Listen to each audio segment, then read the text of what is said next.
topic of this talk is A Way to Success, Why China? So I would like to change it a little bit, like why not China? So let's just start it. So अभी introduction दिया उन्होंने अभी मेरा so for the PhD I'm doing from Tsinghua Berkeley. So this actually Tsinghua just recently इन्होंने इस university ने MIT को cross किया इन US रैंकिंग में. So for the engineering degree जो है वो the Tsinghua जो है वो around on the number 1 है for the level of engineering degree. So I have done my masters from Xi'an Jiaotong University, which is number 2 for the electrical engineering, and my BS is also like in Pakistan from Islamic University of Bahawalpur, and so I'm from you guys. So इसमें परेशान होने की बात नहीं है. अगर मैं इस लेवल पे या इतनी अच्छी यूनिवर्सिटी में जा सकता हूँ, so definitely you can also. इसके साथ साथ I have done a job in China in couple of companies, so I have worked there as a product manager and also solution manager. So यहाँ पर मैंने कुछ रिसोर्सेज टैग किए हैं. Actually हम बड़े अच्छा प्लेटफॉर्म चला रहे हैं फेसबुक पे ऊपर, जिसका नाम उसका नाम ही है यही है चाइनीज गवर्नमेंट स्कॉलरशिप, और उसके साथ साथ हमारी एक वेबसाइट भी है चाइनीज गवर्नमेंट स्कॉलरशिप के नाम से, और पेज भी है. So you can just join our page from following this link. So अगर किसी को ये प्रेजेंटेशन चाहिए हो, so you can just contact me on this email ID, so I can send to you, because this presentation has so many links so which I have attached, so it will be much more beneficial for you if you can get this presentation. So so from starting the presentation, I would like to say I will start this from my own. जब मैं खुद bachelor का student था, क्योंकि अभी मुझे बताया गया कि मोस्टली जो हमारे जो कैंडिडेट्स हैं या जो हमारे पार्टिसिपेंट हैं वो मोस्टली बैचलर के स्टूडेंट हैं.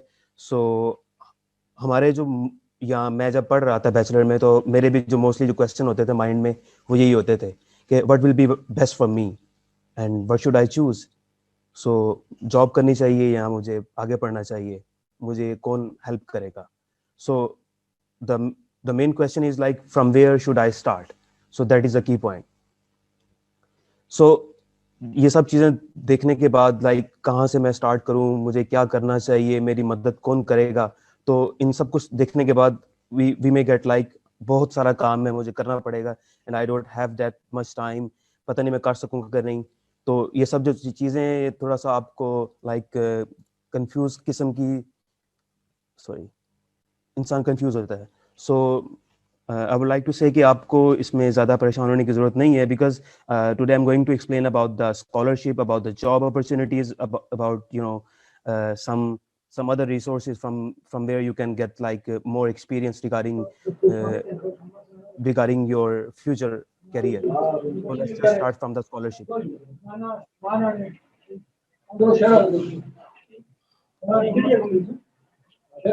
So for the scholarship, इसके चंद एक जनरल स्टेप्स होते हैं जिसको फॉलो आउट करना होता है.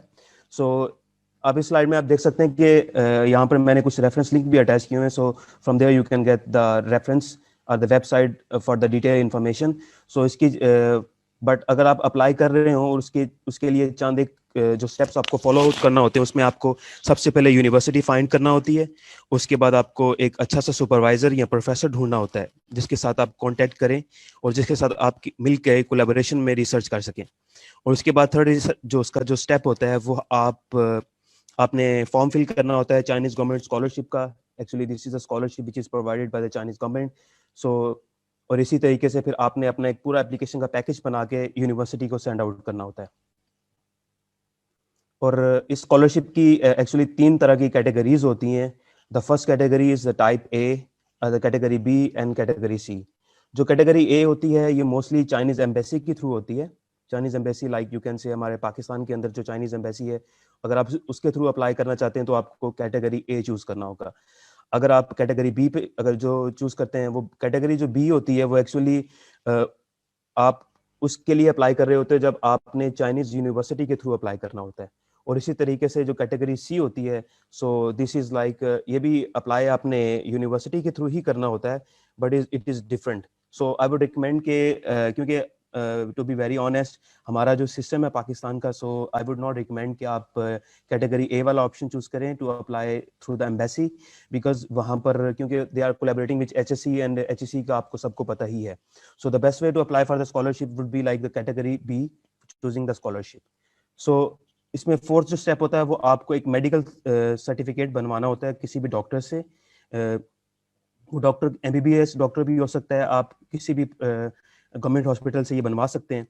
और जब आपके ये डॉक्यूमेंट लाइक फिजिकल एग्जामिनेशन हो गया, आपने सुपरवाइजर ढूंढ लिया, आपने उसके यूनिवर्सिटी की लिस्ट बना ली, और आपके जब ये डॉक्यूमेंट रेडी हो जाएं तो फिर आपने ये सब चीज़ें जो होती हैं यूनिवर्सिटी को सेंड करना होती हैं. लेकिन फिर आगे यहाँ पर मुख्तलिफ तरह की यूनिवर्सिटीज़ हैं, जिनमें से कुछ यूनिवर्सिटीज़ होती हैं उनके लिए आपको जस्ट ऑनलाइन एप्लीकेशन जमा करानी होती है, और कुछ ऐसी यूनिवर्सिटी होती हैं उसमें आपको अपने डॉक्यूमेंट सेंड भी करना होते हैं, और कुछ ऐसी यूनिवर्सिटी भी हैं जहाँ पर आपको ऑनलाइन भी अप्लाई करना है और उसके साथ साथ आपको डॉक्यूमेंट भी भेजना होते हैं.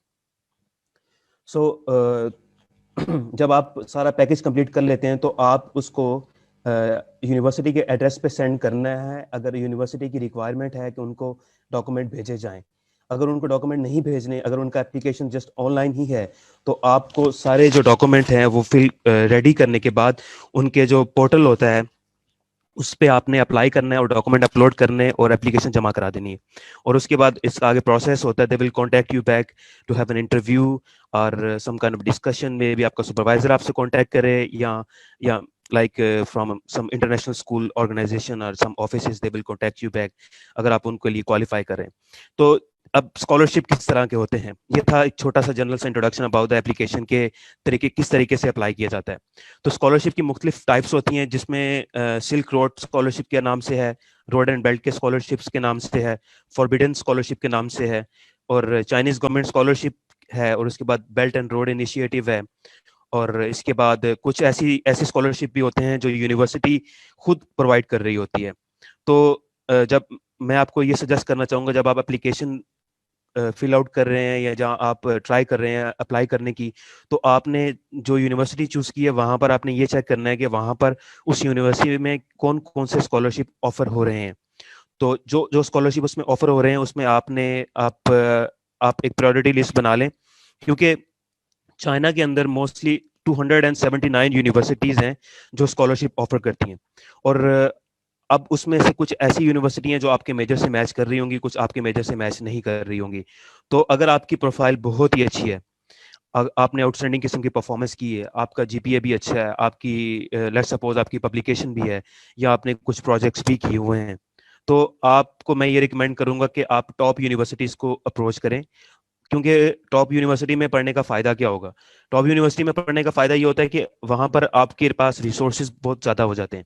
लाइक वहां पर डिफरेंट कंपनीज आती हैं जॉब के लिए, ठीक है, आप वहां से जॉब आपको मिल सकती है.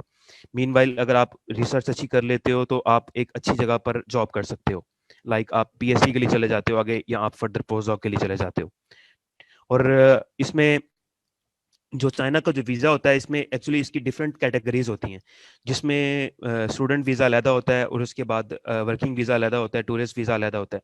सो आपको ये चीज़ अपने ज़हन में रखनी, जब आप अप्लाई कर रहे हो वीज़े के लिए एम्बेसी की वेबसाइट पे, तो you have to choose X visa, ठीक है. और जो एक्स वीज़ा होता है वो एक्चुअली स्टूडेंट के लिए ही होता है.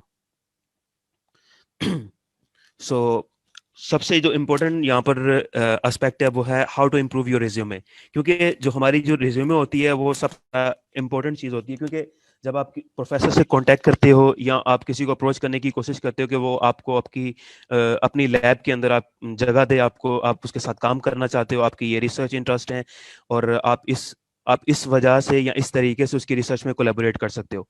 तो अपनी रिज्यूमे को बेहतर करने के चंद एक चीज़ें हैं जो आप अपने अंडरग्रेड लेवल से उसको पुट ऑन कर सकते हैं. जस्ट लाइक आप कुछ सर्टिफिकेशन होती हैं, सपोज अगर आप सॉफ्टवेयर इंजीनियर हैं या आप बीएससीएस कर रहे हैं, तो उसमें कुछ सर्टिफिकेशन आप वो कर सकते हैं. लाइक आप उसमें प्रोग्रामिंग स्किल्स को इम्प्रूव कर सकते हैं, पाइथन होगी या जावा होगी, C++ होगी, और इसी तरह बहुत सी दूसरी लैंग्वेजेस हैं, और आप ये सीख सकते हैं. और इसी तरीके से आप मुख्तलिफ सेमिनार्स को अटेंड कर सकते हैं, और during your degree you can also do some kind of internship. तो और उसके साथ साथ आप कुछ रिसर्च प्रोजेक्ट के अंदर भी हिस्सा ले सकते हैं, जो आपकी रिज्यूमे को काफ़ी अच्छे तरीके से इम्प्रूव कर सकता है। और अगर आप अपनी प्रोग्रामिंग स्किल को या अपने स्किल्स को इम्प्रूव करना चाहती हैं, तो उसके लिए मैं आपको रिकमेंड करूंगा, कुछ ऑनलाइन वेबसाइट हैं जो कोर्सेज करवाती हैं। तो आप ये बिल्कुल लेफ्ट बॉटम कॉर्नर के ऊपर मैंने दो वेबसाइट हाईलाइट की हैं।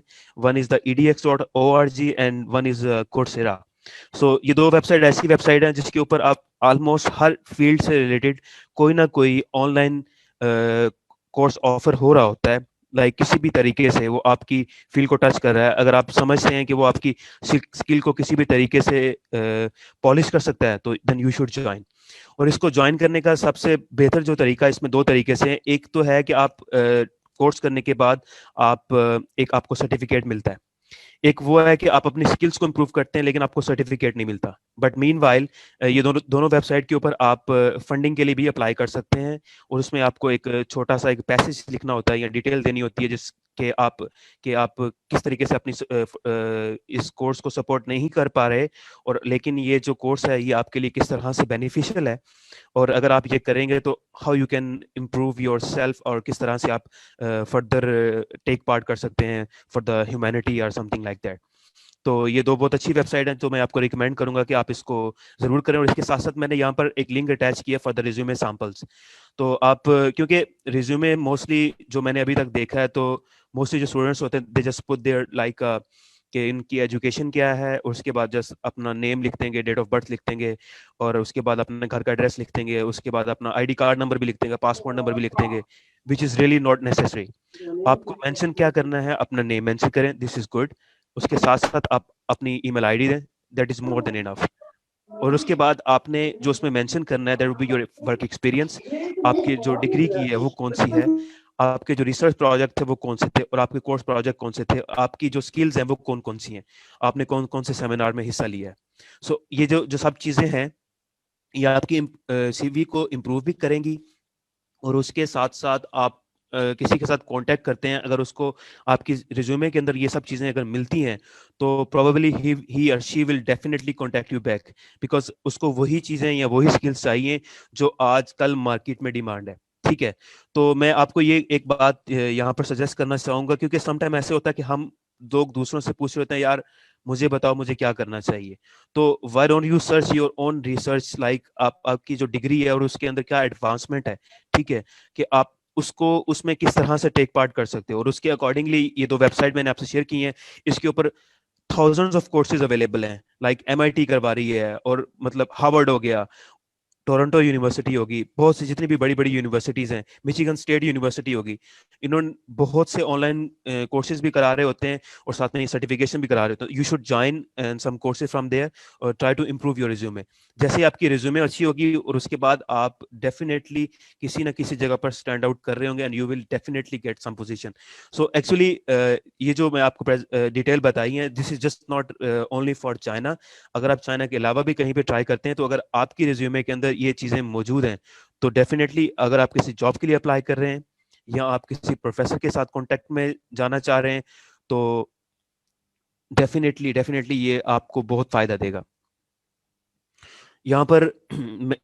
और जो स्कॉलरशिप है उसके लिए फर्दर कुछ और डॉक्यूमेंट्स की रिक्वायरमेंट भी होती है, जिसमें रिकमेंडेशन लेटर होता है, स्टेटमेंट ऑफ पर्पस होती है, मोटिवेशन लेटर होता है, सीवी होती है, और उसके बाद डॉक्यूमेंट की अटेस्टेशन होती है, और उसके बाद रिसर्च प्रपोजल होता है।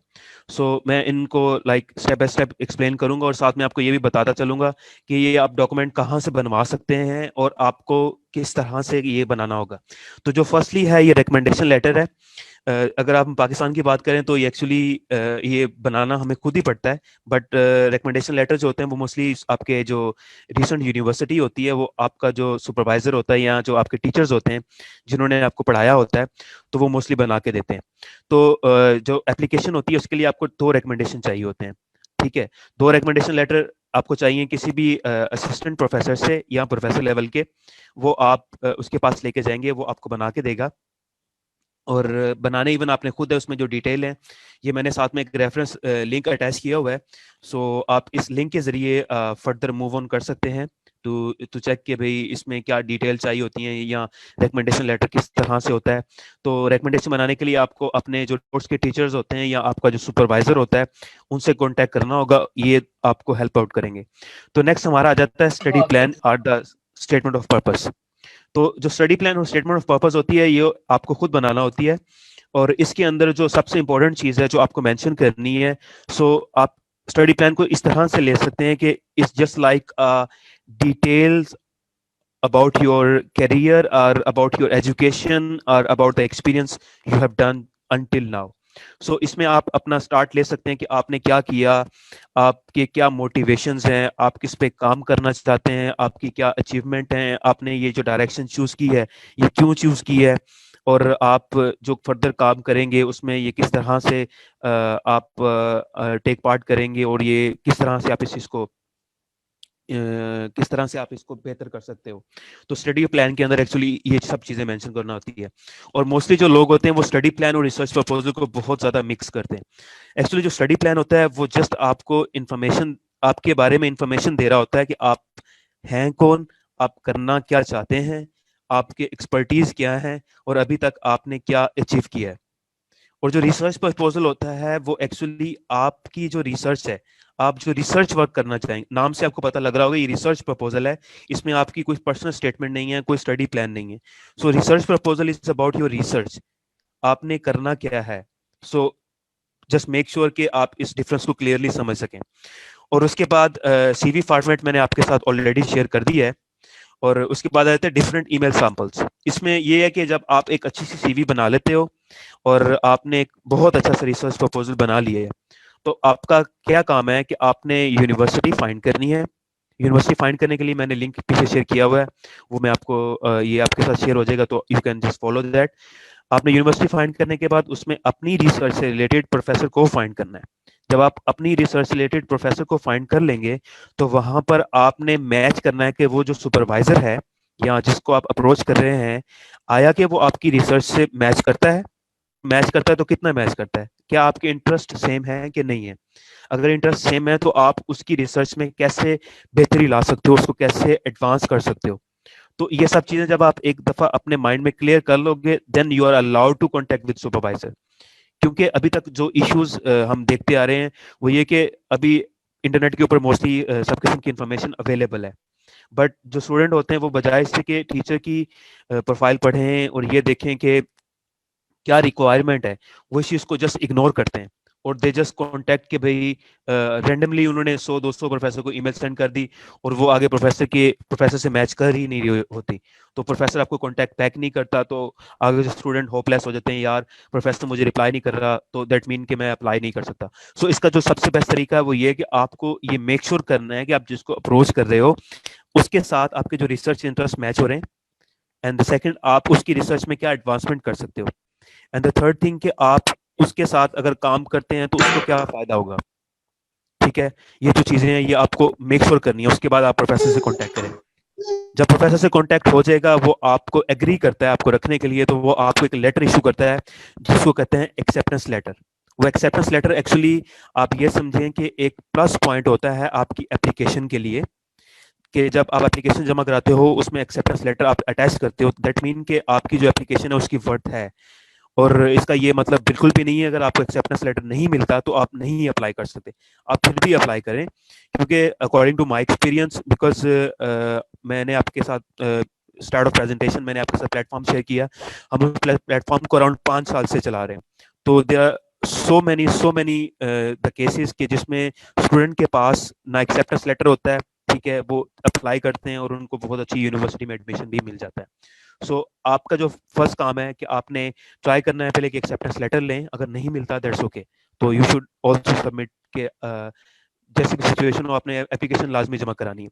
और जब आप एप्लीकेशन जमा कराते हैं, ये सब डॉक्यूमेंट बना लेते हैं, तो उसमें आपने मेक श्योर करना है कि जिस यूनिवर्सिटी में आप एप्लीकेशन जमा कराने जा रहे हैं, आया कि वहां पे जो उसकी डेडलाइन है वो आप उसको मीट कर रहे हैं कि नहीं कर रहे, डेडलाइन गुजर तो नहीं गई, उसमें कौन कौन से स्कॉलरशिप हैं, आपको किस स्कॉलरशिप पे अप्लाई करना है। ठीक है, और क्योंकि जितने भी स्कॉलरशिप है उन सबका जो प्रोसीजर है वो बिल्कुल सेम टू सेम है, उसमें कोई डिफरेंस नहीं है। सो द थिंग इज कि आपको जस्ट ये फाइंड करना है कि भाई जिस यस आसिम भी आपकी तरफ से नॉइज काफी आ रही थी माइक्रोफोन की ना, तो अगर आप थोड़ा सा रीसेट कर लें।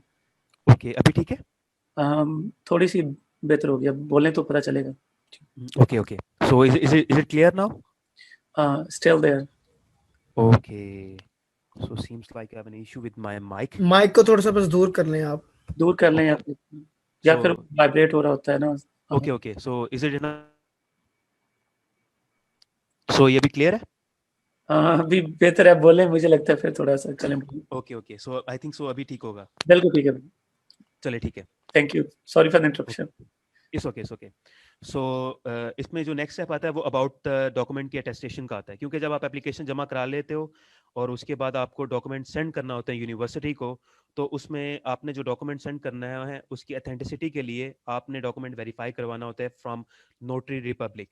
सो जो नोटरी रिपब्लिक होता है, दैट मीन, इनको सिंपल वर्ड में अगर मैं आपको बताऊं तो ये आपने अपनी जो भी अदालतें होती हैं आपकी आपकी सिटी में जो आपके आसपास होंगी, तो वहाँ पर कुछ लॉयर होते हैं, उनके पास ओथ कमिश्नर का सर्टिफिकेट होता है, तो वो ये डॉक्यूमेंट वेरीफाई करते हैं। तो आपने वहाँ पर उनके पास जाके डॉक्यूमेंट वेरीफाई करवाने, अगर यूनिवर्सिटी की रिक्वायरमेंट है कि उनको डॉक्यूमेंट भेजे जाएं, अगर नहीं है रिक्वायरमेंट तो फिर ये नोटरी आपको करवाने की ज़रूरत नहीं है। ठीक हो गया? जब आप ये डॉक्यूमेंट वेरीफाई करवा लेते हैं और ये सब कुछ रेडी हो जाता है, आपने प्रोफेसर से एक्सेप्टेंस लेटर भी ले लिया है, आपकी सीवी भी रेडी हो गई है, और आपने स्टडी प्लान भी बना लिया, आपने यूनिवर्सिटी से रिकमेंडेशन लेटर भी ले लिए, तो ये जो सब चीज़ें जब आपकी रेडी हो जाती हैं, दैट मीन के you are fully qualified for the scholarship.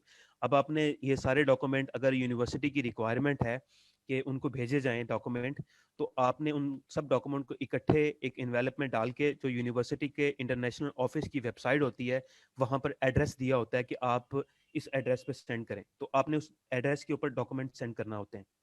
तो जब आप उस एड्रेस के ऊपर डॉक्यूमेंट सेंड कर देंगे तो उनकी और मैं आपको यहाँ पे सजेस्ट करना चाहूँगा कि जब आपने किसी भी यूनिवर्सिटी में डॉक्यूमेंट सेंड करना है, तो मेक श्योर कि आपके पास एटलीस्ट 1 महीने या मिनिमम 15 दिन का टाइम होना चाहिए कि आप डॉक्यूमेंट भेज रहे हैं और उनको मेल भेज रहे हैं, क्योंकि समटाइम ऐसे होता है कि आप कुछ लाइक आप पाकिस्तान पोस्ट यूज़ कर लेते हो तो ये थोड़ा सा टाइम ज़्यादा लगाती है, अगर आप TCS यूज़ कर लो तो वो वीक और सो लगाती है, और इस तरीके से।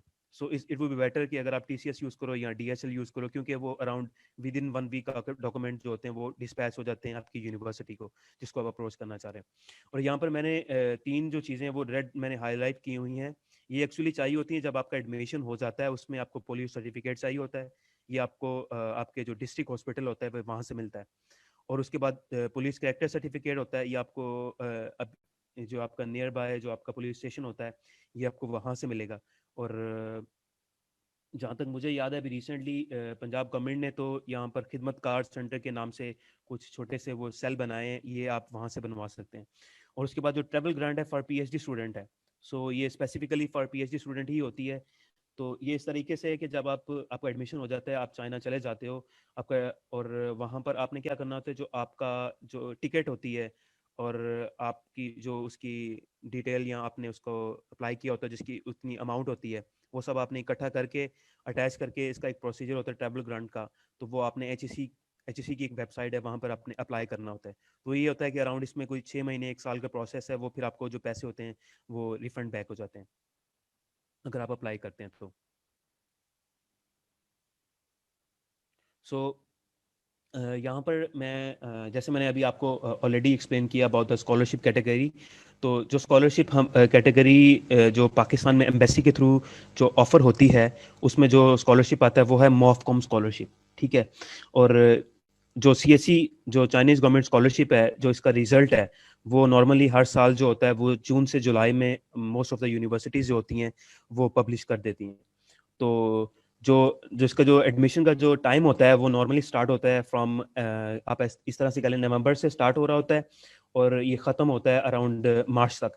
जब ये मार्च में ख़त्म हो जाता है उसके बाद आप एप्लीकेशन जमा नहीं करा सकते, और आफ्टर दैट जब आप वो टाइम गुजर जाता है तो 1 से 2 महीने का टाइम होता है, लाइक अप्रैल और मई के अंदर वो सारा प्रोसेस करते हैं, और फिर वो मई के अंदर मोस्टली आपसे कॉन्टैक्ट बैक करते हैं आया कि आप उस एडमिशन के लिए क्वालिफाई करते हैं कि नहीं करते।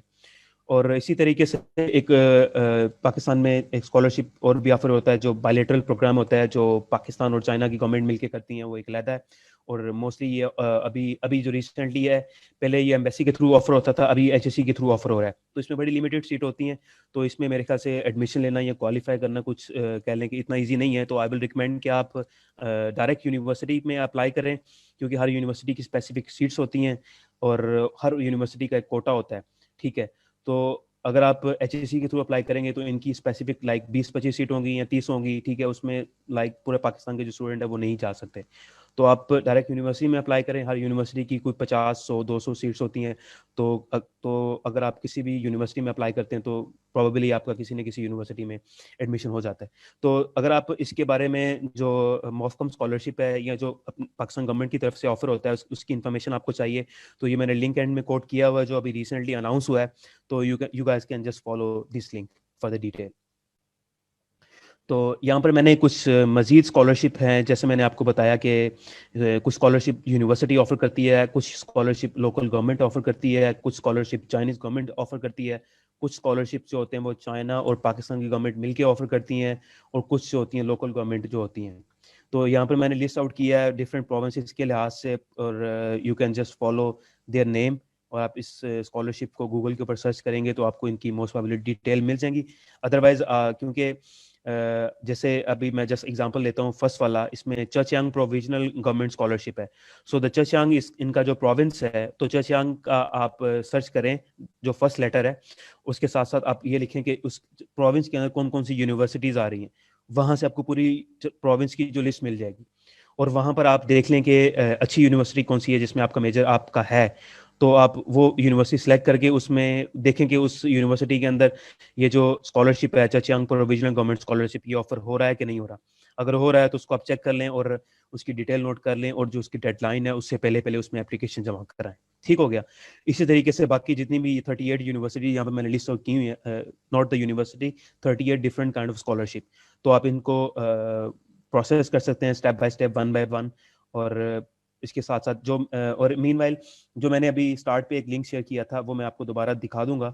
उससे आप जब उसको ओपन करते हैं तो उसमें आपने मेजर एंटर करना है, उसके बाद आपने डिग्री का टाइटल एंटर करना है। आप सर्च करेंगे तो वहां पर वो आपको लिस्ट ऑफ यूनिवर्सिटीज दे देते हैं। वहां से आप टोटली डायरेक्टली आप यूनिवर्सिटी को फाइंड कर सकते हो, इंस्टेड कि आप वन बाय वन 279 यूनिवर्सिटीज में से चेक करो। ये था स्कॉलरशिप से रिलेटेड जो मैंने आपको थोड़ा मोस्टली डिटेल में शेयर किया। और at the end of this we will have a Q&A session. तो उसमें आपकी जो कंफ्यूजन होगी वो आप पूछ सकते हो। और मीनवाइल अगर स्टिल इज नॉट क्लियर तो you can contact me any time, so I will be very happy to assist you guys. So now the second step is job. क्योंकि मोस्टली जो हमारा कंसर्न होता है, हम एजुकेशन हासिल कर रहे हैं, हमारा जो पर्पस है वो जॉब है। आया कि मैं अगर सपोज मैं चाइना में मैंने एडमिशन लिया है, वहाँ पर मैं पढ़ता रहा हूँ, क्या मुझे जॉब मिलेगी? क्योंकि मोस्टली जो चाइना के बारे में एक पर्सपेक्टिव है कि चाइना से डिग्री करो तो उसमें आपको जॉब नहीं मिलती या ये उसके नुकसान आते हैं, बट ऐसा नहीं है। क्योंकि after getting my masters degree मैं वहाँ पर अराउंड 3 से 4 साल जॉब करता रहा हूँ। I have an experience of doing this. मैं आपके साथ कुछ रिसोर्सेज शेयर करूंगा जिसके थ्रू आप जॉब फाइंड कर सकते हो चाइना में आफ्टर योर डिग्री। तो लेट्स बिगिन। तो जॉब सर्च करने के लिए जो मोस्टली जो 3 तरीके हैं वो ये हैं कि फर्स्ट होता है वो कैंपस रिक्रूटमेंट होता है। जैसे मैंने आपको पहले बताया कि अगर आप किसी अच्छी यूनिवर्सिटी में पढ़ रहे हैं या आप नॉर्मल यूनिवर्सिटी में पढ़ रहे हैं तो वहाँ पर मुख्तलिफ कंपनीज आती हैं, वहाँ पर रिक्रूटमेंट होती है, तो आप वहाँ पर अपनी रिज्यूमे जमा कराएं, आपकी जो स्किल्स बेस के ऊपर वो आपको रिक्रूट करेंगे। सेकंड जो होता है वो ऑनलाइन जॉब हंटिंग होता है, ठीक है। और चाइना के अंदर मुख्तलिफ वेबसाइट है जिसमें आप अप्रोच सर्च करने के बाद वहाँ पर आप अपने मेजर से रिलेटेड जॉब सर्च कर सकते हो। और इसी तरीके से आप और जॉब हासिल करने का दूसरा जो तरीका है वो ये, आप किसी एजेंट के थ्रू वहाँ से कांटेक्ट करें। वहाँ पे काफ़ी सारी कंपनीज हैं जिनके थ्रू आप ये सारा काम कर सकते हो।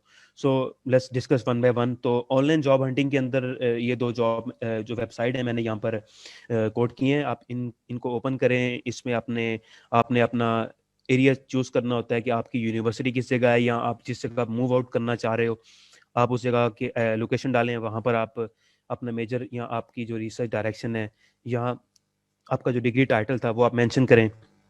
उसके थ्रू आप वहां से जॉब फाइंड कर लेंगे वहां पर कौन कौन सी अवेलेबल है।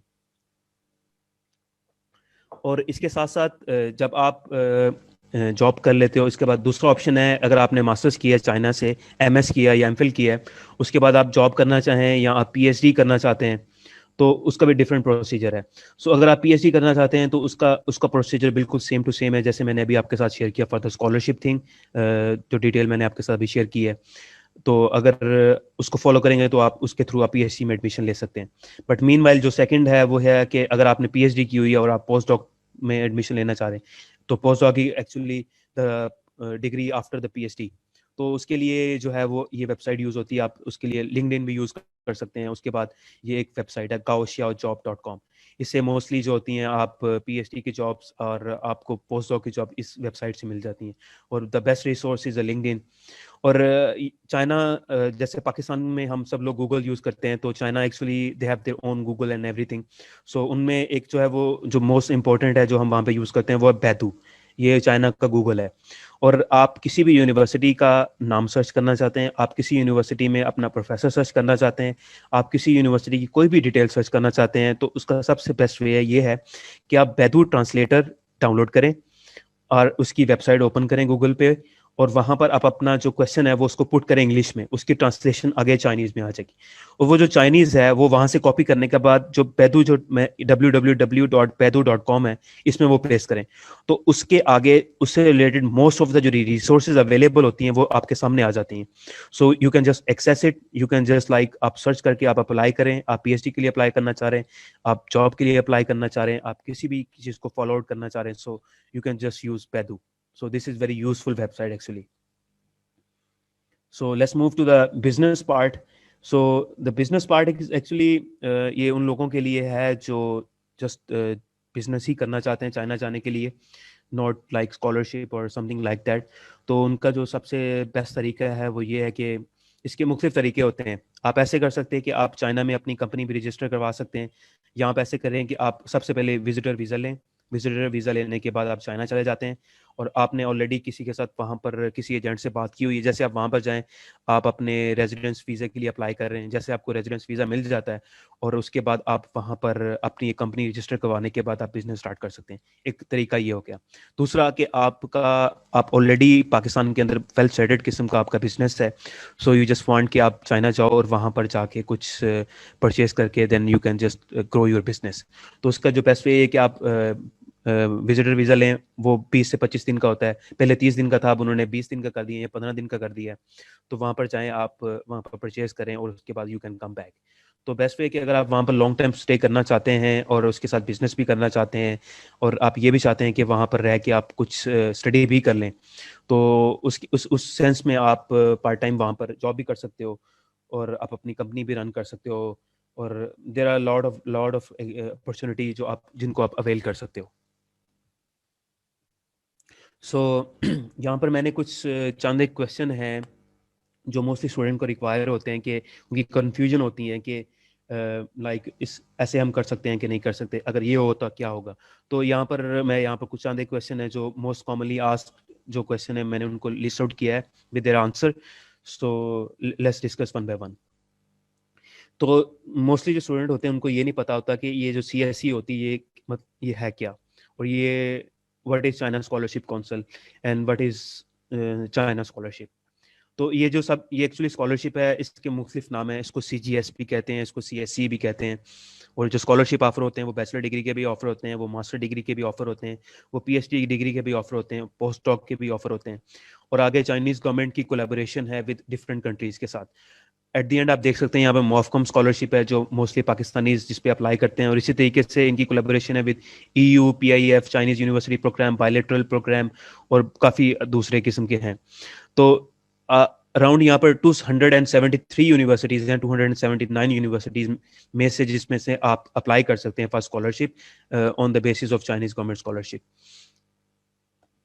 तो यहाँ पर हमारा सेकंड क्वेश्चन है कि what are your chances to win the Chinese government scholarship. Well actually इसका जो सिंपल वर्ड में इसको अगर मैं एक्सप्लेन करना चाहूँ कि अगर आपने प्रॉपर तरीके से जो इसका वे आउट है उसको फॉलो किया है, और आपने रिसर्च प्रपोजल बनाया है, आपने स्टडी प्लान अच्छे तरीके से बनाया है, आपने प्रोफेसर से कांटेक्ट किया और आपको एक्सेप्टेंस लेटर मिल गया है, और आप हर तरीके से रेडी हैं, तो जब आप तमाम डॉक्यूमेंट के साथ आप अप्रोच करते हो या यूनिवर्सिटी में अप्लाई करते हो, तो आपका जो जो चांसेस होते हैं स्कॉलरशिप लेने के वो बहुत बढ़ जाते हैं। लेकिन जो आपको यहाँ पर चीज़ सबसे ज़्यादा नोट करने वाली है वो ये है कि जब आप स्टेटमेंट ऑफ पर्पस बना रहे होते हो या आप रिसर्च प्रपोजल बना रहे होते हो, इसमें आपने एक चीज़ नोट करनी है, वो है प्लेजरिज्म। क्योंकि अमूमन इस तरह से होता है कि हम कॉपी करते हैं और पेस्ट कर देते हैं। So this is not the way, ठीक है। क्योंकि आगे से अगर आपके डॉक्यूमेंट कॉपी पेस्टेड हुए, दैट मीन प्लेजरिज्म आपके डॉक्यूमेंट में होना एक दैट इज़ एन इंडिकेशन कि यू आर नॉट सीरियस। सो आपको हर तरीके से अपनी सीरियसनेस शो करनी है इन एवरी योर डॉक्यूमेंट। अगर आपका हर डॉक्यूमेंट जो प्रोफेशनल होगा, अगर आप अप्लाई कर रहे हो और वो अच्छा है, सो दैट मीन कि आपको स्कॉलरशिप मिलने के चांसेस बहुत बेहतर हैं। लेकिन मैंने लाइक पिछले 4 से 5 साल में ऐसे केसेस भी देखे हैं कि लोग जो होते हैं वो स्कॉलरशिप जब अप्लाई कर रहे होते हैं, स्टडी प्लान उन्होंने छोड़ दिया कि इसकी क्या ज़रूरत है, तो उनकी प्रोफाइल बहुत अच्छी होती है, उनका एक्सपीरियंस बहुत अच्छा होता है, बट जब वो एप्लीकेशन जमा कराते हैं तो उनको स्कॉलरशिप नहीं मिलता, because they have missed the document जो उसकी रिक्वायरमेंट होती है। They don't know about you, क्योंकि जब आप डॉक्यूमेंट यूनिवर्सिटी को सेंड कर रहे हो तो they don't know about you, they just know your document, आपने वहाँ पर क्या लिखा हुआ है, हाउ वेल प्रेजेंट, आपने खुद को किस तरह से प्रेजेंट किया हुआ है। अगर आप अच्छे तरीके से प्रेजेंट करेंगे, they will be like more impressed और वो आपको चांस देंगे स्कॉलरशिप के लिए। अगर आप अच्छे तरीके से प्रेजेंट नहीं करेंगे, सो चांसेस लाइक आपको शायद स्कॉलरशिप ना मिले। तो अगला क्वेश्चन है कि can scholarship applicant apply for CSC scholarship in more than one university? Well yes, according to the Chinese government policy, actually you can apply for five university, और 5 university के अंदर आप 3 ऐसी यूनिवर्सिटी हैं जिनमें आप डायरेक्टली यूनिवर्सिटी में apply कर सकते हो। 3 स्कॉलरशिप इस तरह से हैं, आप इस तरह से कह लेंगे 3 यूनिवर्सिटी के अंदर आप चाइना गवर्नमेंट स्कॉलरशिप के थ्रू अप्लाई कर सकते हो, और 2 यूनिवर्सिटी के अंदर आप गवर्नमेंट के थ्रू अप्लाई कर सकते हो। ठीक हो गया। और इसका मतलब ये नहीं है कि आप सीएससी पे अप्लाई कर रहे हैं तो आप जस्ट 3 यूनिवर्सिटी में अप्लाई कर सकते हैं। जैसे मैंने आपको पहले बताया कि यहाँ पर सो मैनी स्कॉलरशिप्स हैं, लाइक कुछ प्रोविजनल होते हैं, कुछ यूनिवर्सिटी के अपने होते हैं, कुछ लोकल गवर्नमेंट ऑफर कर रही होती हैं। तो आपने लिस्ट बनानी है, आप लाइक 3 यूनिवर्सिटी में आपने सीएससी पे अप्लाई कर दिया है या चाइनीज गवर्नमेंट पे अप्लाई कर दिया है, तो उसके साथ साथ आप बाकी जो 2-3 और यूनिवर्सिटी के अंदर आप किसी प्रोविजनल स्कॉलरशिप पे अप्लाई करते हैं, आप किसी लोकल गवर्नमेंट पे अप्लाई करते हैं या यूनिवर्सिटी के अपने स्कॉलरशिप पे अप्लाई करते हैं, so that would be best way. So अगला क्वेश्चन है, what if the student doesn't have the acceptance letter from the supervisor from any Chinese university? So ये मैं आपको ऑलरेडी बता चुका हूँ कि अगर आपके पास एक्सेप्टेंस नहीं है तो आप फिर भी अप्लाई कर सकते हो, you should apply. And the next question is, can scholarship applicant student apply for CSE on the HOPE certificate? HOPE certificate actually कुछ स्टूडेंट इस तरह से होते हैं कि वो लास्ट ईयर में होते हैं और उनकी जो डिग्री होती है वो कंप्लीट होने वाली होती है। लाइक आप इस तरह से कह लें कि आप 7th सेमेस्टर में हैं एंड आपकी जो डिग्री है वो मई या जून में ख़त्म होने वाली है। जब मई या जून में आपकी डिग्री ख़त्म होने वाली है तो दैट मीन कि आप की जो डिग्री है वो आपको जो मिलेगी, there will be around in end of I think July. जब आपको जुलाई में डिग्री मिल जाएगी, that mean you can apply for the hope certificate. जो होप सर्टिफिकेट होता है वो आपको आपकी यूनिवर्सिटी के ऑफिस से मिलता है, और ये जो होप सर्टिफिकेट होता है ये इंडिकेशन होता है कि आपकी जो डिग्री है वो पूरे टाइम पे पूरी हो जाएगी और यूनिवर्सिटी आपको डिग्री दे देगी। जब आपको ये लेटर मिल जाए तो फिर आप ये अपने डॉक्यूमेंट के साथ अटैच करके आपने अपनी डिग्री की जगह पर ये सेंड करना होता है with all the transcript until your last semester. और इसके साथ साथ जो नेक्स्ट सबसे इंपॉर्टेंट क्वेश्चन है कि आपको इंग्लिश लेटर चाहिए होता है प्रोफिशिएंसी, क्योंकि हमारी जो मोस्टली यूनिवर्सिटी है, हमारा जो जितना भी कोर्स करिकुलम होता है वो सब इंग्लिश में है, तो वी आर गुड इनफ कि हम इंग्लिश के अंदर हमारी प्रॉपर अंडरस्टैंडिंग होती है, हम कोर्सेज ले सकते हैं। तो उसके लिए हमें क्या करना है कि अपनी यूनिवर्सिटी से एक लेटर होता है जिसको हम इंग्लिश प्रोफिशिएंसी सर्टिफिकेट कहते हैं, वो बनवा लें। क्योंकि अगर आप अप्लाई कर रहे होते हो पाकिस्तान से बाहर तो वहाँ पर आपको आइल्स चाहिए होता है या टॉफल चाहिए होता है, और मोस्टली जो चाइनीज़ यूनिवर्सिटी हैं वो ले लेती हैं लाइक आप इंग्लिश प्रोफिशिएंसी सर्टिफिकेट हो, आप उसके थ्रू अप्लाई कर सकते हो। बट मैं फिर आपको यहाँ पे बताना चाहूँगा क्योंकि चाइना की जो मोस्टली टॉप यूनिवर्सिटीज़ हैं दे आर लीडिंग नाउ। तो जैसे मैंने आपको अपने इंट्रोडक्शन में बताया कि मैं जिस यूनिवर्सिटी में पढ़ रहा हूँ, so this is one of the leading university, इसको एशिया की MIT कहते हैं, और मीनवाइल इसने इंजीनियरिंग में MIT को वैसे ही क्रॉस किया हुआ है। सो अगर आप इस यूनिवर्सिटी में अप्लाई करना चाहेंगे तो then you should have IELTS definitely. अगर आप थोड़ा सा लो रैंक में अप्लाई करते हैं तो वहाँ पर आपको इंग्लिश प्रोफिशिएंसी जो सर्टिफिकेट होता है उसका आप उससे काम चला सकते हैं।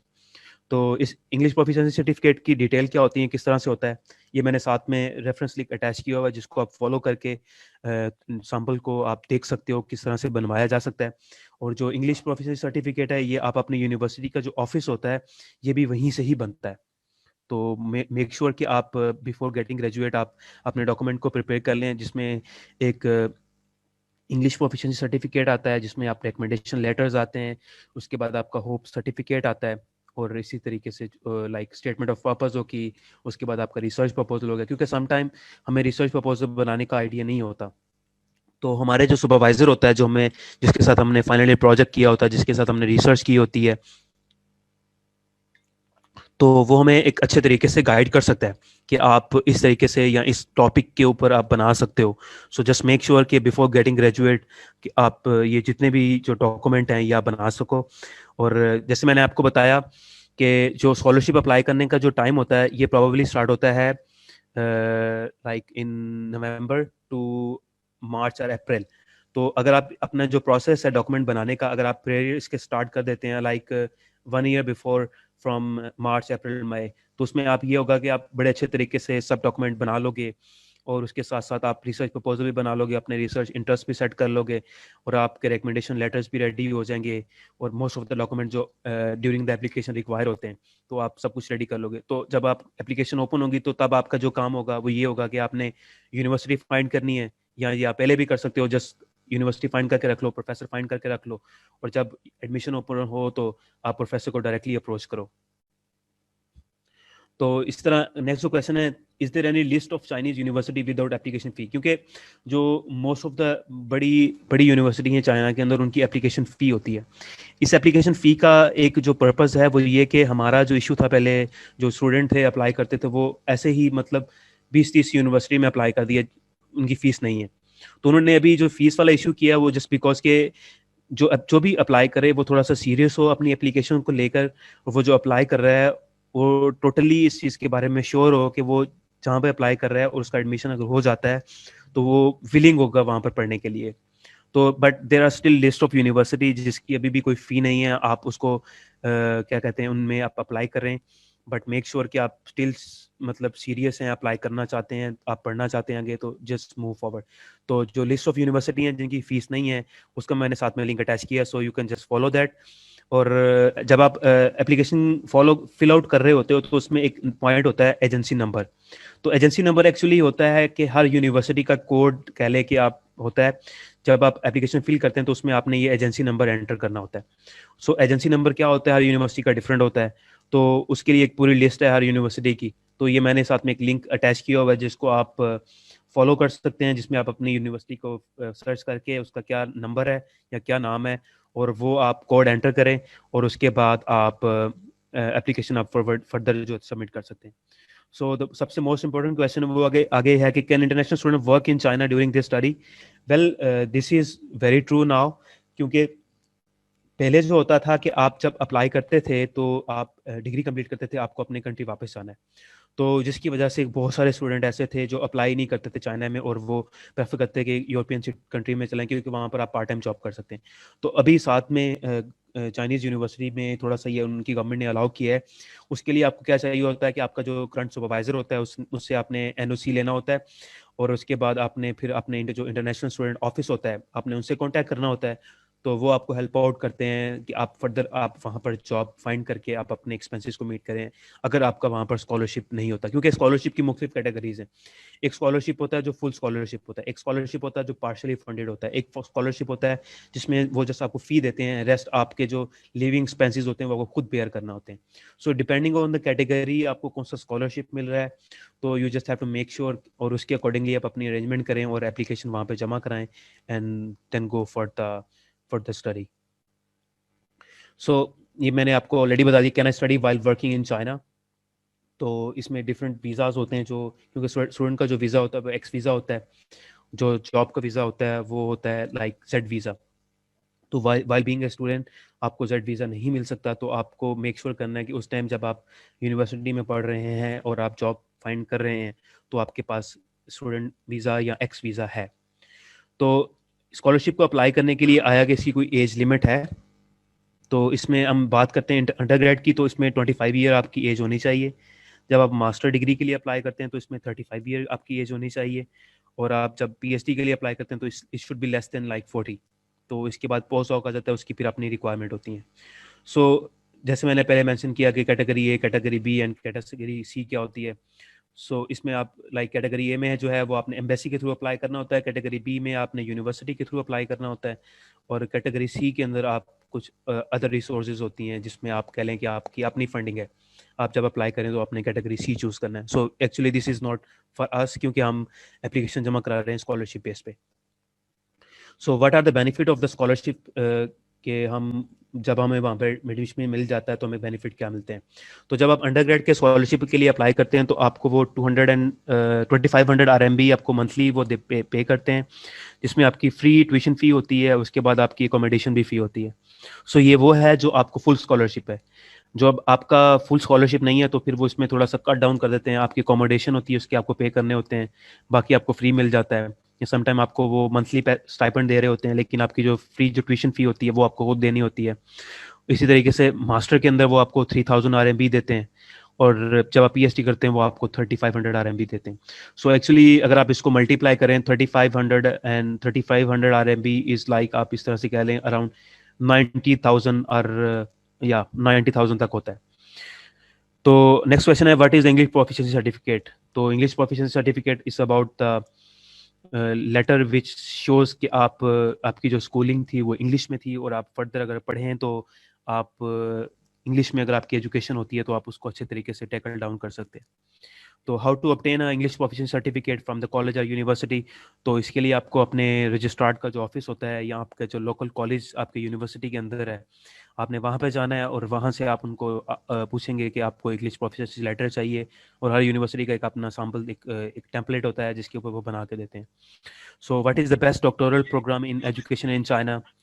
सो एक्चुअली जैसे मैंने आपको बताया देयर आर 279 यूनिवर्सिटी, एंड उनमें आप अगर आप वर्ल्ड की टॉप यूनिवर्सिटी की लिस्ट निकालते हैं तो उसमें अगर आप देखें टॉप 10 जो या टॉप 50 यूनिवर्सिटी हैं वर्ल्ड की क्यूएस रैंकिंग में जो आती हैं, वो आप इस तरह से कह लें कि चाइनीज यूनिवर्सिटी आपको वहाँ पर मिलेंगी। सो दैट मीन के they have high standard of education, they have very good research, they have good very good of facilities and all these things.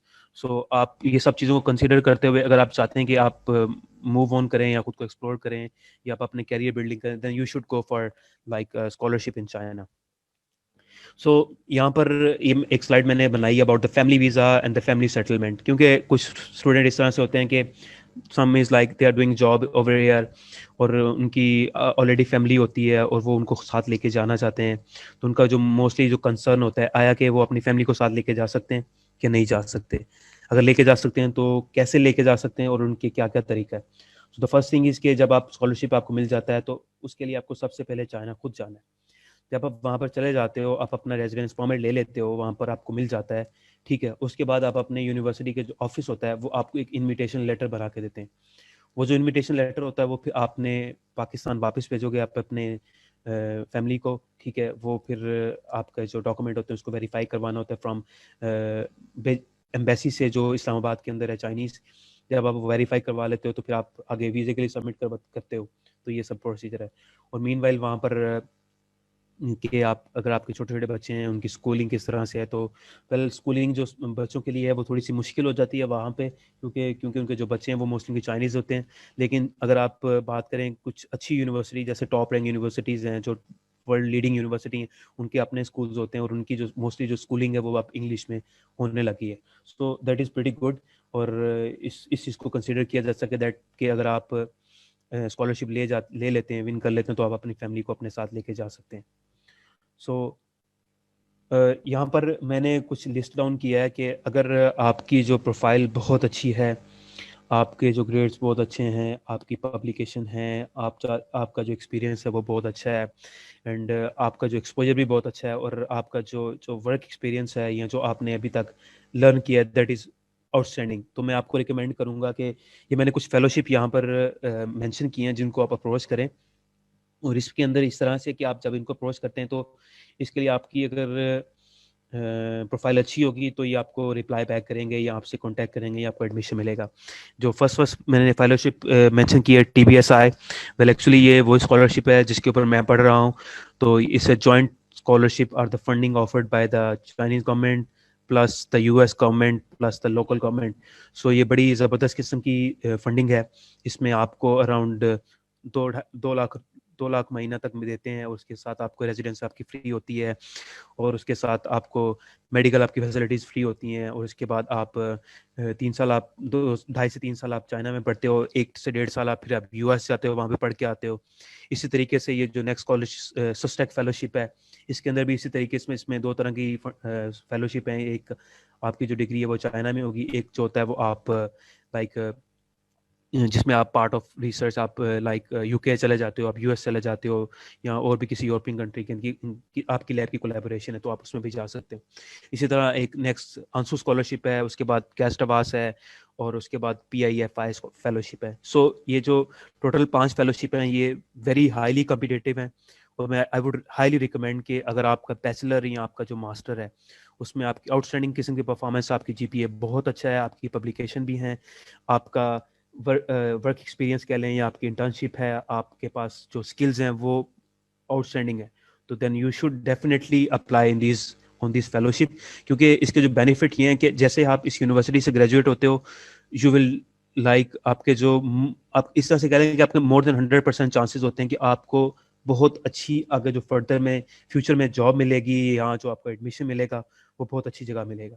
So just make sure, क्योंकि लाइक अगर आप अभी अपने सेकेंड ईयर में हैं या आप अपने थर्ड ईयर में हैं तो you guys can work on your skills, उनको इम्प्रूव करें और उसके अकॉर्डिंगली आप फर्दर क्या कहते हैं एप्लीकेशन का प्रोसेस स्टार्ट करें और अपनी एप्लीकेशन जमा कराएं तो definitely you will get that and but make sure कि आपने एफर्ट सही तरीके से पुट की हो और आपके जो डॉक्यूमेंट हैं वो आपने बनाए हैं, जस्ट कॉपी पेस्ट नहीं है। क्योंकि जब अगर कॉपी पेस्ट होते हैं तो उनके पास डिफरेंट सॉफ्टवेयर हैं वो उसे चेक कर लेते हैं, बट मेक श्योर कि आपके जो डॉक्यूमेंट हैं आप जिस तरीके से अप्लाई कर रहे हैं दे आर रियल, क्योंकि कुछ फेक सीन भी होते हैं तो इस सब चीज़ों से आप बचें और मुख्तलिफ यूनिवर्सिटी में आप अप्लाई करें। बाकी meanwhile if you need any kind of support you guys are more than welcome to discuss any time. So that's all from my side, so if you guys have any question so that we can discuss. Azam bhai, can you hear me? Thank you so much Asim भाई, आपने बहुत ही comprehensive एक पूरा detail किस्म का जो है ना लेक्चर दिया, सारी इंफॉर्मेशन शेयर कर दी। और अच्छी ये बात है कि आपने खुद भी बहुत सारे क्वेश्चंस जो हैं फ्रीक्वेंटली आस्क्ड क्वेश्चन जो होते हैं, कन्फ्यूजन होती हैं स्टूडेंट के माइंड में, वो आपने खुद भी काफ़ी हद तक उनको रिजॉल्व करने की कोशिश की है। अच्छा, मेरा आसिम भाई एक फॉलोअप क्वेश्चन है, हम 1-2 क्वेश्चन पूछेंगे, इसके बाद मैं फेसबुक पे जो इसको लाइव जो है ना वो सस्पेंड कर दूंगा, ख़त्म कर दूंगा, फिर हम यहाँ पे जूम पे बात कर सकते हैं। तो पहला क्वेश्चन ये मेरा है कि क्योंकि बहुत सारे अंडर ग्रेड स्टूडेंट्स होते हैं राइट, वो सेकेंड ईयर थर्ड ईयर में होते हैं, तो आप उनके लिए मतलब वे टू मूव फॉरवर्ड या स्टेप फॉरवर्ड जो होती है चीज़ के, डेफिनेटली उनके पास रिसर्च का तो विजन बहुत ही कम होगा, पाकिस्तान में एक ये भी इशू है, और रिसर्च की प्रेफरेंस भी हमारे एकेडेमिया में ना पहले अर्ली ईयर्स में बहुत कम होती है। तो आप कोई उसके लिए क्या सजेशन देंगे कि उनको कौन सी चीज़ों पे मतलब at in the first 2-3 years उनको ये चीज़ें फोकस कर लें और उसके बाद वो अपना थोड़ा सा कॉम्पिटेंट। बिल्कुल अभी मैंने जिस तरह यहाँ पर बात की, क्योंकि ये जो क्वेश्चन है ना, जब आप सेकंड ईयर में होते हो या फर्स्ट ईयर में होते हो या थर्ड ईयर में होते हो तो उसमें आपका जो मेन कंसर्न होता है वो होता है आपको अपनी रेज्यूमे को इम्प्रूव करना है।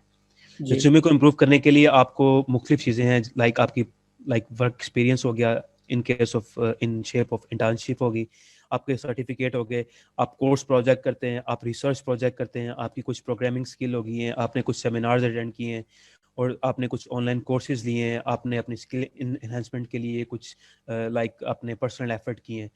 ये जो सब चीज़ें हैं जब आपकी रिज्यूमे में आ जाती हैं ना, तो दैट विल बी लाइक आपको एक बहुत अच्छे तरीके से आप अपने आप को शो कर सकते हो। क्योंकि एक्चुअली जब जो आपकी रिज्यूमे होती है ये आपका एक शो केस होता है, तो आपका जो शो केस है वो जितना अच्छा और जितना अट्रैक्टिव होगा ना, लोग उतना ही खड़ा होकर देखेंगे। अगर आपकी एक शॉप है, शॉप पे चीज़ें पड़ी हैं, अगर वो अच्छी तरीके से आपने प्रेजेंट की हैं तो लोग वो खड़े होकर देखेंगे और आपसे बाय भी करेंगे। तो अगर आप तो सिमिलरली उसी तरह अगर आपकी रिज्यूमे बहुत अच्छी है, उसमें ये इस तरह से की पॉइंट्स हैं और आपकी जो स्किल्स आपने हाईलाइट की हुई हैं और आप किस तरीके से आपने टेक पार्ट किया और आपकी क्या अचीवमेंट है, आपकी क्या क्या आपने सर्टिफिकेशन ली हुई हैं। अगर आई बिलीव कि अगर ये आपकी रिज्यूमे का अगर ये पार्ट होता है तो definitely you will have much more chances कि आपको इन फ्यूचर बहुत अच्छी अपॉर्चुनिटीज़ मिलेंगी, नॉट इन चाइना, इवन आप दूसरे कंट्रीज में भी ट्राई कर सकते हैं। वे आउट जो मोस्टली कंट्रीज का होता है वो ऑलमोस्ट सबका सेम होता है, बट तरीका अप्लाई करने का वो थोड़ा सा डिफरेंट हो जाता है हर कंट्री का। जैसे आप यूएस में हैं तो यूएस का टोटली डिफरेंट है, लाइक वे आउट बाकी जो डॉक्यूमेंटेशन होती है वो ऑलमोस्ट मिलती जुलती ही होती है। जी, बिल्कुल ठीक है आपने। मतलब इस चीज़ से बिल्कुल 100% मैं एग्री करता हूँ कि अगर आप अपना रिज़्यूमे, अपना सीवी जो है वो अच्छा बिल्ड कर लो, तो डेफ़िनिटली आप उसको हर जगह अच्छी तरह प्रेज़ेंट भी कर सकते हो। असल बिल्कुल में जैसे आसिम भाई ने बताया कि एप्लीकेशन के डिफरेंट उन्होंने रिसर्च प्रपोज़ल, स्टडी प्लान और ये चीज़ें जो होती हैं बड़ी कॉमन होती हैं, सब एप्लीकेशन का पार्ट होती हैं, लेकिन उनके नाम जो हैं वो चेंज होते रहते हैं इन डिफरेंट सिनेरियोज़, मतलब डिफरेंट कंट्री एप्लीकेशन जो होती हैं। तो बिल्कुल बिल्कुल आप जिस तरह से ये स्टडी प्लान था उसको किसी जगह पर एसओपी कहते हैं और किसी जगह पे उसको कहते हैं statement of purpose. So you guys have to like make sure कि आप जो बना रहे हो वो असल में चीज़ क्या है, तो तब आप उसके अकॉर्डिंगली आप अपनी एप्लीकेशन फिल करें, क्योंकि वो कुछ मांग और रहे हो, हम बना कुछ और दें, सो दैट मीन कि हमारे जो चांसेस हैं for the scholarship selection that would be much less as compare to अगर आपकी एप्लीकेशन अच्छे तरीके से होती है। जी, ये बिल्कुल बड़ा वैलिड पॉइंट है क्योंकि अक्सर औक़ात ना जब वो डॉक्यूमेंट आपसे रिक्वायर करते हैं तो उसके ऊपर 2-3 लाइन्स के अंदर वो डिस्क्राइब कर देते हैं कि हमें क्या चाहिए इसके अंदर। यानी कि वो लिखते हैं कि आप हमारा अपना प्रोफ़ेशनल एक्सपीरियंस बता दें, एजुकेशन के बारे में हाइलाइट्स कर दें।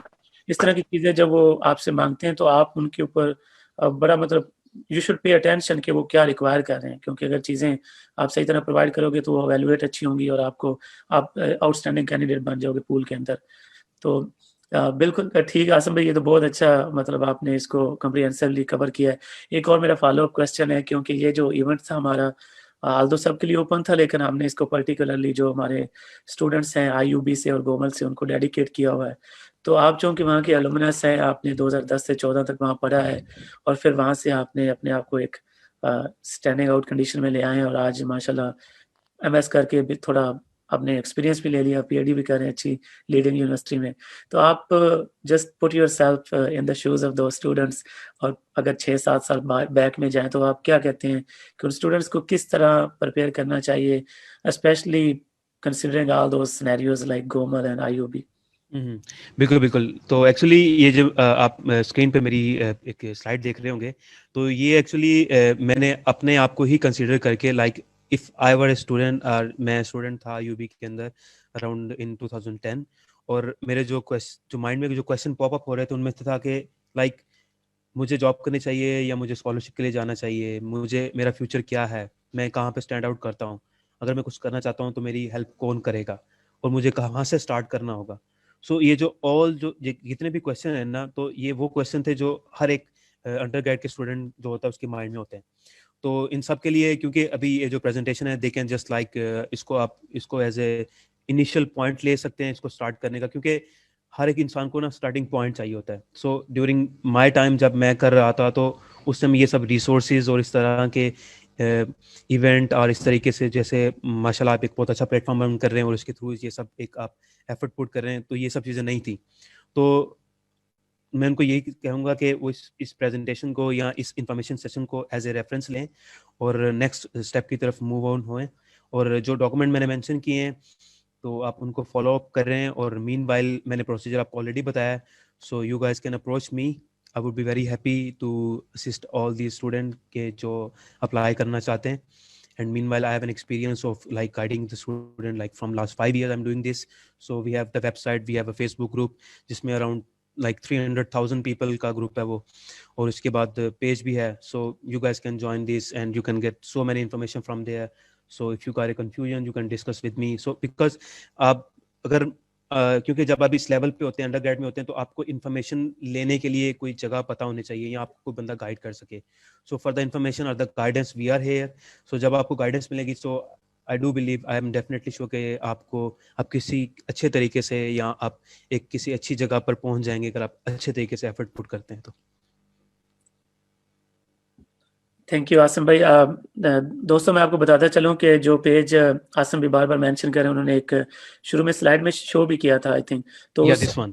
जी ये वाला आप देख सकते हैं कि बेसिकली चाइनीज स्कॉलरशिप नेटवर्क के नाम से एक उन्होंने पेज बनाया हुआ है, और उसके अलावा फेसबुक पेज है, आप उसके ऊपर जाएं और ग्रुप है और उसके अंदर आप ज्वाइन कर सकते हैं चाइनीज गवर्नमेंट स्कॉलरशिप्स, और उसमें मतलब thousands and thousands people are already there. तो आप कोशिश करें, जो मेरी आपको एक सजेशन है, मैंने भी बेनिफिट आल्दो कि मैं चाइना नहीं गया, लेकिन डेफिनेटली ये पेज बाद में बने, लेकिन मेरी एक जो अंडरस्टैंडिंग है whenever I look into those groups, तो वहाँ पे ये होता है कि स्टूडेंट्स ना पहले स्क्रॉल डाउन नहीं करते, वहाँ पे ऑलरेडी पोस्टेड क्वेश्चंस नहीं पढ़ते, वहाँ पे रिसोर्सेज जो अवेलेबल होते हैं या किसी ने शेयर किए होते हैं वो पढ़ते नहीं और डायरेक्ट एक क्वेश्चन पोज कर देते हैं।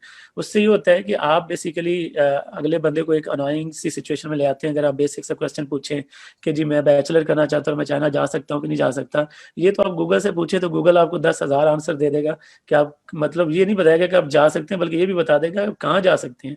व्हाट आई एम सेइंग कि हमारा जो लेवल इस वक्त अंडर ग्रेड में है, आप बड़े अच्छे माशाल्लाह टेक्नोलॉजी से एक जैसे कि फेमिलियर लोग हैं, तो आप एक्सप्लोर करें। As much as you explore you will learn more and more. तो मतलब जितना ज्यादा एक्सप्लोर करो, आप पेज के अंदर जाओ, ग्रुप के अंदर जाओ और वहां से देखो कि लोगों ने क्या क्वेश्चन पढ़े हैं, आपकी क्यूरीज वैसे ही सॉल्व हो जाएंगी। और फिर आप आसिम भाई से, बाकी लोगों से जो ग्रुप के एडमिन है, या वहां पोस्ट कर दें, तो इंशाल्लाह आपको एक कम्प्रीहेंसिव सा जवाब मिल जाएगा। तो ये होता है कि आप किस तरह अपनी क्यूरीज को ना बड़े मतलब जिसे कहना कि एक अटेंशनली रिजॉल्व कर सकते हैं। तो प्लीज आप इस स्ट्रेटजी को जरूर अपनाइएगा जब आप पेज के ऊपर जाएं, ग्रुप के ऊपर जाएं। तो ये बिल्कुल इसके बिल्कुल। हाँ, और मीनवाइल मैंने अपनी ईमेल आईडी भी मेंशन की है, so if someone is there out there जिसको हेल्प, जो अप्लाई कर रहा है उसका एडमिशन नहीं हो रहा, so he is really serious और शी इज रियली सीरियस, तो they can contact me, so I can help them to improve their resume और any kind of help, I would be very happy to assist them.